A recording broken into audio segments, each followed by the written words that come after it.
I see in the pictures when I'm like staring at him. Yeah. If you watch me at any event, I'll stand and stare at the flyweights like that. Really? Yeah, not because I'm not trying to intimidate them, because I really enjoy studying people's psychology before the fight. But I don't know, he's got business to do at light heavy, you know what I mean? He's just lost his title in a tough fight. I think that Ankalaev remains to be a really tough matchup for him. Let's see if he gets through the next one, because I mean, in my opinion, Magomed Ankalaev doesn't get enough respect. Like, the guy has run through everybody, and he just beat a long-standing champion, and he should be given respect in his own right for being a champion. And I think that it's a tough fight for Alex. It's definitely a fight that Alex can win. We've seen him, you know, how powerful he is and stuff. But I think as far as his move up to heavyweight, I'm only speaking if I was in his position, I'd want to get that one back first.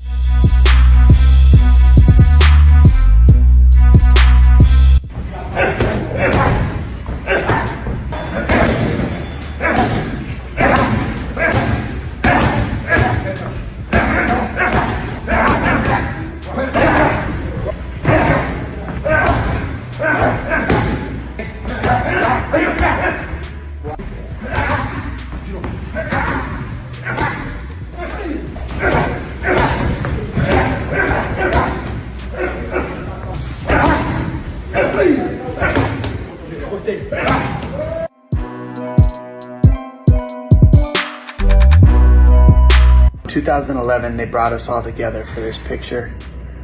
Cain Velasquez, George St. Pierre, Frankie Edgar, myself, Jose Aldo, Jon Jones, Anderson Silva. It's hard to get all of us together to do that. And I'm so grateful that I made it to that picture, because looking back at it, it was just cool to be with all those guys. Getting to talk with everybody, everybody was happy because none of us were fighting each other.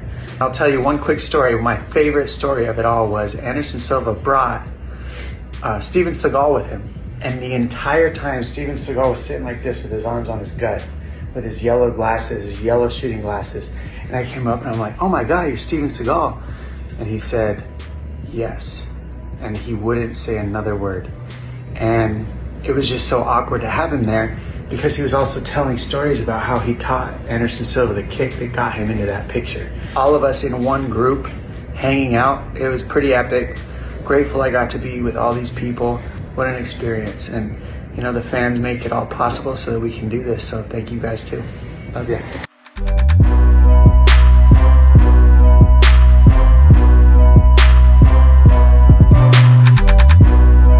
Where would you think, if he goes from knocking out Volk to knocking out Max, and if he knocks out Charles, is this one of like the greatest 3-fight winning streaks we've ever seen? For sure. For sure. I mean, these are legends we're talking about, you know? Yeah. Stopping a guy who's never been stopped in Max, beating Volk, who has long time top of the game, like Charles, another former champ who's putting on great performances. Like, man, what can I say about this guy? I'll say it again. If he does it, he's everything he said he is, man. He's a dangerous, dangerous dude.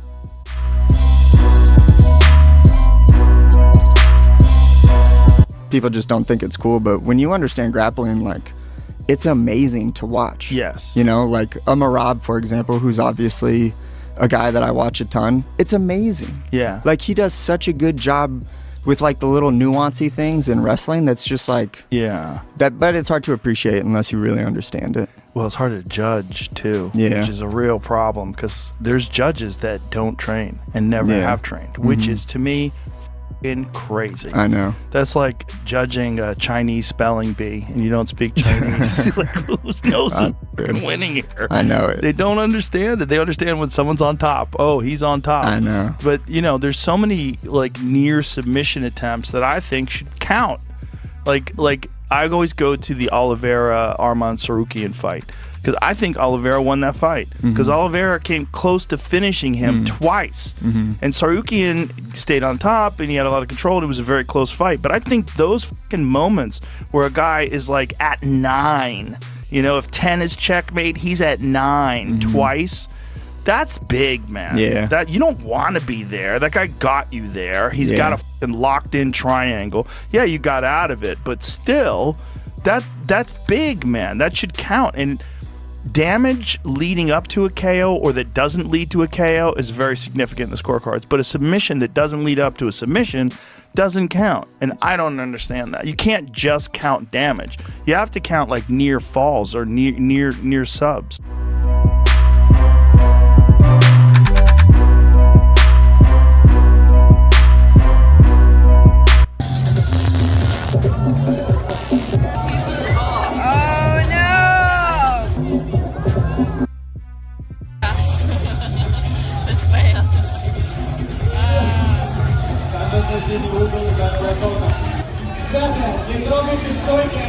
Lol, yes.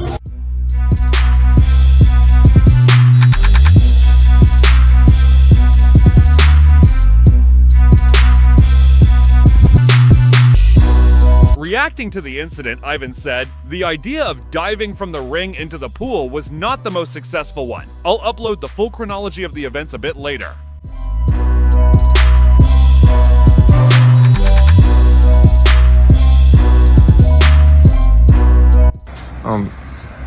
First, forgive me for not talking clearly. My voice is pretty muffled.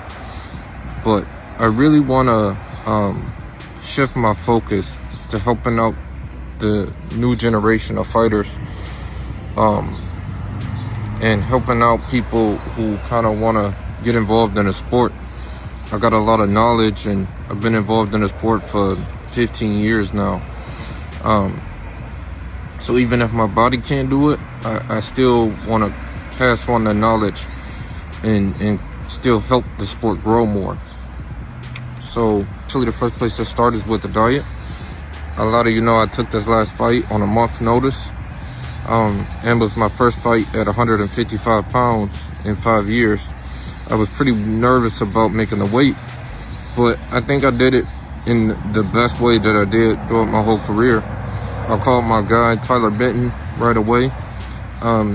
And he had me recording every single thing that I ate. Nothing more, nothing less. And I'm gonna post it here on this channel or on my Instagram for everybody to see.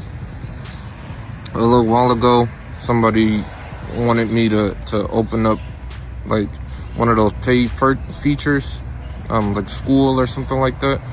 But I feel the people that's been on my page, I got 300 something thousand people that have been supporting me throughout the years and throughout my career. I'm gonna give you guys all the knowledge for free. Like, there's no sense in you shouldn't have to pay for it. You've been supporting me, so it's what I could do to give back. So in a few hours, I'm putting it together right now, and in a few hours I'm gonna post every single thing that I ate to bring me from 191 pounds down to about 180. And then after that, if you're interested, I can show you how I got from 180 all the way down to 156 pounds in a safe and correct way. I think a lot of people are interested in that type of stuff, and a lot of people need the knowledge. So, yeah.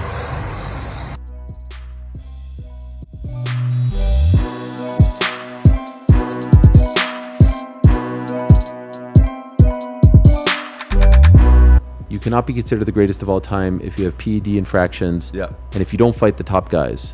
And so I believe George St. Pierre, and I know you love George, is the greatest of all time. As a result, he fought everyone, and when he couldn't fight, he dropped the belt right away. Yeah. Agree or disagree?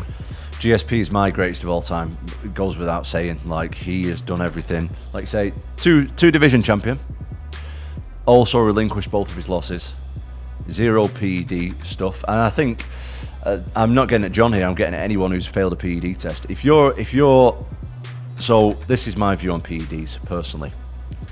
If you're a sprinter, for example, you do 100 meters and you take PEDs and you win a race, you become faster than people who are not taking PEDs from that. That's okay. You're a cheat, you've won, they'll take your title off you or whatever, that's fine. If your job is to hurt another person, physically hurt another person, which could potentially redirect the rest of their life post-fighting, you're an absolute piece of shit and you should never be able to fight again if you have any PED stuff. Like, it's like taking a gun to a knife fight. You know what I mean? It's like taking a knife to a bare knuckle fight. Like, how can you look yourself in the mirror when you know that you're cheating and you could potentially damage the other person for life? Like, it's disgusting. And anybody who's caught doing any kind of PEDs, and I know there's some tainted supplements out there, but if you do it repeatedly, like times, the first time, if it's tainted supplement, whatever, they look into it, you're all good. Fair enough. But if you're talking 2, 3, 4, 5 times and they're still letting you fight in a promotion, you're a pretty sick individual, in my opinion. It shouldn't be allowed. Or you do it the other way and you go, listen, no testing. Anyone can take what they want. And I think that there's a place for that as well. There's other organisations that don't test at all. If you want to do that, go and do that over there. But if you're in the UFC fighting the elite and you're failing multiple drug tests, and I'm not talking about Jon Jones in particular, I'm talking about anybody who's failed multiple PED tests, just because of the nature of the sport and how dangerous it is, I think it's disgusting.